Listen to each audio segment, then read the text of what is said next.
एक भोंदू रहता था, पर वो इतना सीधा था कि सब प्यार से उसको भोंदू ही बुलाते थे। गायों की सेवा करता था और जिस आश्रम में रहता था वहां के गुरुदेव शाम को प्रवचन करते थे तो सबसे पीछे बैठ के सुनता था। भोंदू को लगता था गुरुजी जो बोल रहे हैं ये बिल्कुल सत्य है, इसमें कोई झूठ नहीं है। एक दिन गुरुजी प्रवचन करते हुए बोले, यमुना के पल्ली पार भांडीर वन में ठाकुर जी गैया चराने आए। भांडीर वन का नाम सुनते भोंदू कान खड़े हो गए। बोले भांडीर वन तो मैं जाता हूं गैया लेके, मुझे तो कभी मिले नहीं वहां पे। अरे मुंह में ही कमी होगी, मुंह में ही सामर्थ्य नहीं होगी उनको देखवे कि मैं ही नहीं देख पाए होंगे, वो तो आते होंगे वहां पे, मुझे ना दिखे होंगे। भोंदू ने पहली बार जिज्ञासा करी, गुरुदेव ठाकुर जी दिखते कैसे हैं? तो गुरुदेव भी हंस गया, अच्छा भोंदू पूछ रहा है, बैठ जाओ बताते हैं। मोर मुकुट पहनते हैं ठाकुर जी, और बोले दो कान हैं लेकिन कुंडल एक ही पहनते हैं। ठाकुर जी ऐसे पुष्प तोड़ के कान के ऊपर लगा लेते हैं, दोनों कानों में एक ही कुंडल को फेर फेर के पहनते। ठाकुर जी पीली पीतांबरी, ऐसी ठाकुर जी पीली पहनते, पीली पीतांबरी। माला कैसी पहनते हैं? ठाकुर जी ऐसी पहनते हैं पूरी पैरों तक जाए। ये देखो गुरु जी कह रहे हैं तो निश्चित है भांडीर वन में आते हैं ठाकुर जी। भोंदू अपनी गैया लेकर के भांडीर वन पहुंच गया। गैया चर रही थी, अब भोंदू ढूंढ रहा है, कभी वृक्ष के नीचे जाके देखे, कभी कहीं देखे, कभी ढूंढे कहीं से चंदन की सुगंधी आ जाए। गुरुजी बता रहे थे उनमें से चंदन की सुगंधी आती है, क्या पता कन्हैया यहीं कहीं हो। इतने भाव से, इतने प्रेम से और इतने भोलेपन से ढूंढने लगा ठाकुर जी को, और ठाकुर जी नहीं मिलते ना तो अपने आप को ही कोसता, मुंह में योग्यता ना होगी यही मारे ना मिल रहे, ठाकुर जी तो यही है। गुरु जी की बात गलत नहीं है, ठाकुर जी तो यही है। उसके उस सहज भाव पर, उसके उस सरल भोंदूपने पर ठाकुर जी रीझ गए। और इतने में ही भोंदू हताश निराश उदास बैठा था, खुद को कोस रहा था, मुंह में योग्यता ना है, मुंह ठाकुर जी मिलना है रहे। इतने में ही देखा सामने से असंख्य गायों का झुंड आ रहा है, और भोंदू ने जैसी उन गायों को देखा, ऐसी गाय कभी देखी नहीं, अलग गाय, सींग चमक रहे हैं, सींगों के ऊपर के भाग में सोने चांदी मढ़े हुए हैं, ऐसी ऐसी सुंदर सुंदर तंदुरुस्त गैया। तभी देख रहा है भोंदू पीतांबरी पहनी है, गले में वैजंती माला धारण की है, सिर पर पाग पहनी है, एक कान में कुंडल है, मंद मंद मुस्कुरा करके दतुइयां दिखा रहे हैं, कटाक्ष नेत्रों से कभी इधर देख रहे हैं कभी उधर देख रहे हैं, अपनी वेणु को कमर में कस करके गैयाओं के गले में गलवैयां डाल करके श्याम सुंदर भोंदू की तरफ चलते भय आ रहे हैं। ये दृश्य देख करके हाथ पांव कांपने लगे भोंदू के। उसको लगा मेरे पास तो आएंगे नहीं, है वहीं से मुड़ जाएंगे, अब मैं उनके पास जाके उनको असहज नहीं करूंगा, यहीं से देख लूं, यहीं से प्रणाम कर लूं। लेकिन जैसे जैसे प्रणाम करके ऊपर देखता, ठाकुर जी और पास आ रहे हैं, और पास आ रहे हैं, और पास आ रहे हैं। जैसे ही ठाकुर जी आकर के बैठे, भोंदू के पास शब्द नहीं है, हाथ पैर कंपित हो रहे हैं, उसको सूझ ही नहीं रहा करूं क्या मैं, इनके लिए क्या बिछाऊं, कहां बैठाऊं। ठाकुर जी ने अपने आप ही भोंदू के गले में हाथ डाली, अरे तेरा नाम कहा है? जैसे ही ठाकुर जी ने नाम पूछा, भोंदू अपना ही नाम भूल गया, बोले मुझे याद ही नहीं मेरा नाम क्या है, पर प्रेम से सब लोग मुझे भोंदू बुलाते हैं। अब तो भोंदू नाम सुनते ही ठाकुर जी ताली दे दे के हंसने लगे, तेरा नाम भोंदू है? बोले हाँ मेरा नाम भोंदू है। और ठाकुर जी आपको अच्छा लगो? बोले हाँ बहुत अच्छा लगो। आपको नाम कहा है? ठाकुर जी बोले तुम वो ना जाने? बोले जानू तो ना हूं, लेकिन गुरुजी ने जैसा रूप बताया वैसो ही है आपको, तो आप कहीं नंदनंदन तो नहीं हो? ठाकुर जी बोले हाँ मैं नंदनंदन नहीं हूं, यशोदा जी को लाला, नंद जी को लाला। भोंदू बोलो जय हो भगवान, आज आपके दर्शन है गए। गुरु जी और सब बालकन को तो आप शायद रोज ही मिलते होंगे, लेकिन मैं ही अभागो, मुंह को आप आज ही मिले हो। ठाकुर जी बोले अब चल बात मत बनावे, जल्दी कछु खवा, मुंह को भूख लग रही है। भोंदू एक कपड़े में रोटी बांध के उसमें मिर्च और गुड़ रख करके लेके गया। 2 रोटी थी। भोंदू ने जैसे खोली, एक रोटी ठाकुर जी के सामने धर दी, एक अपने पास रख ली। बोले मैं भी तो खाऊंगा। ठाकुर जी ने बढ़िया रोटी ऐसे घुमाई और प्रेम से गुड़ खामे और रोटी पान लगे प्रेम से, और ठाकुर जी तो चप चप करके नेक देर में पा गए। भोंदू तो भूल ही गयो मुँह खानो भी, और ठाकुर जी को ही देख रहा है। ठाकुर जी बोले और जोर की भूख लगी, ला अपनी रोटी दे दे। भोंदू बोलो मुँह को भी भूख लगी है। बोले अच्छा चल आधी आधी खा ले, या मैं आधी तू खा ले आधी मैं खा लूं, दोनों खा लिए।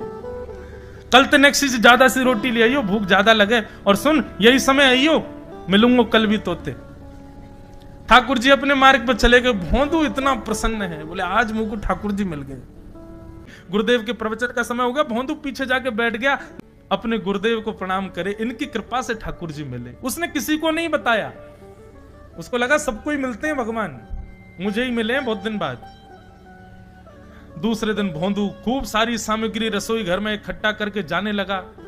किसी ने जाके गुरुदेव से कह दिया कि भोंदू बहुत सारी सामग्री ले जा रहा है। गुरुदेव ने जाके कही भोंदू इतनी सामग्री ले जा रहा हो भैया, वो भंडारो करेगो का? नहीं गुरुजी भंडारो तो नहीं करूंगा, वो नंद नंदन नाम है, वो यशोदा नंदन मदन मोहन, वो अपनी गैया चरा के आए, कल भी आए, मेरी रोटी खा गए, मैं भूखो ही रहेगा कल। या हमारे ज्यादा सी ले जा रहा हूं, बेचारे बहुत भूखे आए कल, कि उनको पेट भर जाएगा, मैं भी पा लूंगा, या हमारे गुरुजी आज ज्यादा सामग्री ले जा रहा हूं। गुरुदेव ने मन में सोचा ये बात कोई और कहे तो अविश्वास किया जा सकता है, लेकिन भोंदू झूठ नहीं बोलता। भोंदू कभी झूठ नहीं बोलता, भोंदू की बात पर विश्वास करना ही पड़ेगा। गुरुदेव बोले सुन सुन ठाकुर जी आए थे? बोले हाँ। अच्छा उनका रूप कैसा था? जैसा रूप आपने बताया था ना गुरुजी बिल्कुल वैसा, ऐसे कटाक्ष नेत्र, मोती जैसे दांत, ठाकुर जी की मुस्कान ऐसी, पाग ऐसी, कान ऐसे। गुरुदेव के तो नेत्र बंद हो गए, वे सब अनुभव करने लगे। लेकिन गुरुदेव बोले रूप कैसा भी बता दे, चरण यदि इसने बता दिए तो मैं मान जाऊंगा कि ठाकुर जी थे। अच्छा तूने चरण देखे? बोले हाँ गुरुजी मैंने चरण देखे। चरण कैसे थे? ठाकुर जी के चरण जब वो चल करके आगे बढ़ते हैं ना तो चिन्ह बन जाते हैं, कहीं ध्वजा बनी थी, कहीं शंख बना था, कहीं कुछ बना था। और उनके जो नखून है ना उनमें से ऐसा लगता है मानो जैसे कोमल का पराग हो, कमल का पराग हो। और चरणों का रंग कैसा, जैसे मानो जैसे गुरुदेव कमल होता है ना, कमल की आकृति, ऐसे ठाकुर जी के चरण। जब चरण का यथावत वर्णन भोंदू ने कर दिया, गुरुदेव समझ गए, बोले निश्चित ठाकुर जी आते। नहीं तो भोंदू कहां जाने, इतनी बुद्धि नहीं है उस पे कि वो इतना सब कुछ ढूंढ ढाड़ के मुझे बताए। भोंदू एक काम करेगा? बोले हाँ। ठाकुर जी आएंगे तो तेरे सखा बन गए? बोले हाँ। तो उनको लेकर के आश्रम आ जा, यहां पे आ जा। भोंदू बोला कि इतने योग्य बालक हैं, लेकिन ठाकुर जी ने किसी से नहीं कही, मुझसे कही है। अगर मैंने ये काम नहीं किया तो मेरा जीवन व्यर्थ है। भोंदू को लगा ठाकुर जी सबसे ही मिलते हैं, गुरु जी किसी से भी कह के बुलवा लेते, मुझको काम दिया। भोंदू ने तो उसको अपने हृदय में ले लिया, अब ये काम मुझे करना है। बोले गुरु जी मैं वचन दे के जा रहा हूं, ठाकुर जी को मैं लेके आऊंगा। जा बेटा। भोंदू वन में चला गया। अब तो उसको मिलने की भी एक्साइटमेंट नहीं है और कोई उसके मन में भाव ही नहीं है, उसको ये है बस ठाकुर जी को मैं ले जाऊं।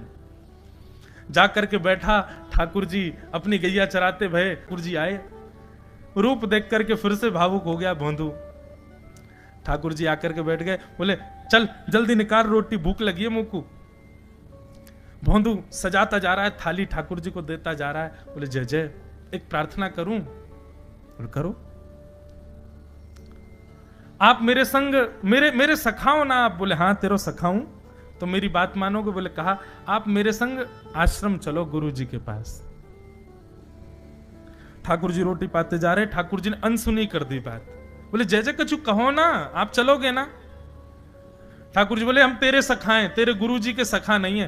तू मोते मिल, तू मेरे संग खा, तू मेरे संग रहे, तू कछु कर, तो कुछ सब अधिकार है, लेकिन ये हम गुरु जी ते मिल बातें मिल ये सब हम नहीं करेंगे। हम बस तेरे सखाएं तो ही जाने और कोई ना जाने। ए जय जय से मत कहो ना, वे नहीं बताते तो मैं तो आपको देख ही नहीं पाता, मैं तो आपको जानता ही ना हूं। उनने ही तो मुझको बताई कि आप भांडीर बनाते हो, आपका रूप ऐसा है, उनने कृपा करके मुझको आपसे मिलवाए हो, वे ही हमारी मित्रता के मूल आधार हैं, उनसे तो मिलवे चलो ना। ठाकुर जी बोले देख ज्यादा जिद मत करे, हमने तो उसे एक बार कह दी हम नहीं जाएंगे नहीं जाएंगे नहीं जाएंगे।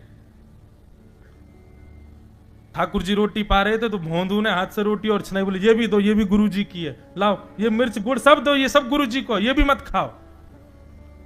और सुनो, यदि हमारे गुरु जी से आपको प्रेम नहीं है तो हमको आपसे प्रेम नहीं है। कल ते अपनी गैयान को लेकर कहीं और चरावे जाओ, होंगे तुम नंदन नंदन अपने गांव के, मेरे गुरु जी के पास नहीं जाओगे। और सुनो, ये मुंह में जो रोटी रखी जाओ को उगल आओ, ये भी गुरु जी की रसोई में बनी है, हमारे गुरु जी से नहीं मिलेंगे। ठाकुर जी बोले अरे भोंदू ने रुक तो, नहीं नहीं नहीं, अब तो मैं सुनूंगा ही नहीं, आपने ऐसे कैसे कह दी नहीं जाएंगे, 3 बार नहीं जाएंगे नहीं जाएंगे। और ये भांडीरवन मेरो है, मैं यहां गैया चरावे आऊं, कल से अगर तुम और तुम्हारी गैया दिख गई मुंह को तो तुम्हारी गैयान को लेके मैं चलो जाऊंगा आश्रम, फिर तुम्हारी मैया बाबा तुमको मारेंगे। ठाकुर जी बोले अरे भोंदू इतना नाराज? बोले यदि मुंह से मित्रता रखनी है तो मुंह को वचन देना पड़ेगा कि आप आश्रम चलोगे, और अगर आपने फिर से नहीं कही तो मैं जा रहा हूं वापस, और कभी आपको मुख नहीं देखूंगा, अपना मुख नहीं दिखाऊंगा। ठाकुर जी बोले इस मुख को देखने के लिए या संग के लिए लोग पता हो तो कितनी तपस्या करें। बोले जो तपस्या करें उनको मुबारक, तुम मुंह को ना चाहिए, मुंह ना मिलना तुमते, मुंह कोई गरज ना पड़ रही तुमते, आज तक नहीं मिले, कल ही तो मिले हो मोते, वो भी गुरुदेव की कृपा से मिले हो, जाओ मत मिलियो, मुझे ना चाहिए तुम। ठाकुर जी बोले मैं तो ना जाऊंगा, मैं तो तेरे पास ही रहूंगा। बोले तुम मत जाओ, मैं जा रहा हूं। कि जाने लगा वापस। भोंदू, ठाकुर जी पुकार रहे हैं भोंदू को, मानो जैसे त्रिलोकी लेके जा रहा है वो ठाकुर जी के, जैसे मानो पूरा ऐश्वर्य ठाकुर जी का ले जा रहा हो। अरे भोंदू ने रुक तो जा। भोंदू बोला अपना मुख भी नहीं दिखाऊंगा यदि आप नहीं चलोगे तो। भोंदू थोड़ी दूर गया, ठाकुर जी को लगी वापस आ जाएगा, थोड़ी और दूर गया, लगा अब आ जाएगा, लेकिन जब भोंदू दिखना बंद हो गया हमारे ठाकुर जी विचलित हो गए, दौड़े भोंदू की तरफ। ठाकुर जी दौड़ करके गए और जाकर के भोंदू के पिद्दी पे चढ़ गए। बोले ले चल अपने गुरुदेव के पास, चलूंगा तू जहां कहेगो, लेकिन तो दूर नहीं जान दूंगा। और भोंदू ठाकुर जी को ऐसे ऊपर चढ़ा करके आश्रम जा रहा है। गुरुदेव आकर के खड़े हो गए और मन में बस विचार कर रहे थे, हाथ पांव कांप रहे थे, बोले ठाकुर जी आएंगे कि नहीं। इतने में ही भोंदू आया और तभी देखा भोंदू के पिद्दी पर ठाकुर जी टंगे भय आ रहे हैं। आज गुरुदेव ने जाकर के पहले भोंदू को प्रणाम किया, बोले जय हो, धन्य है। इतनी तपस्या की, इतना भजन किया, घर परिवार त्याग दिया, वैराग्य त्याग सब हमारे जीवन में, तब भी ठाकुर जी नहीं मिले। लेकिन वारे भोंदू, तेरी सरलता, तेरी सहजता, तेरा ये निर्मल भाव कि ठाकुर जी तेरे अधीन होके यहां आश्रम तक चले आए।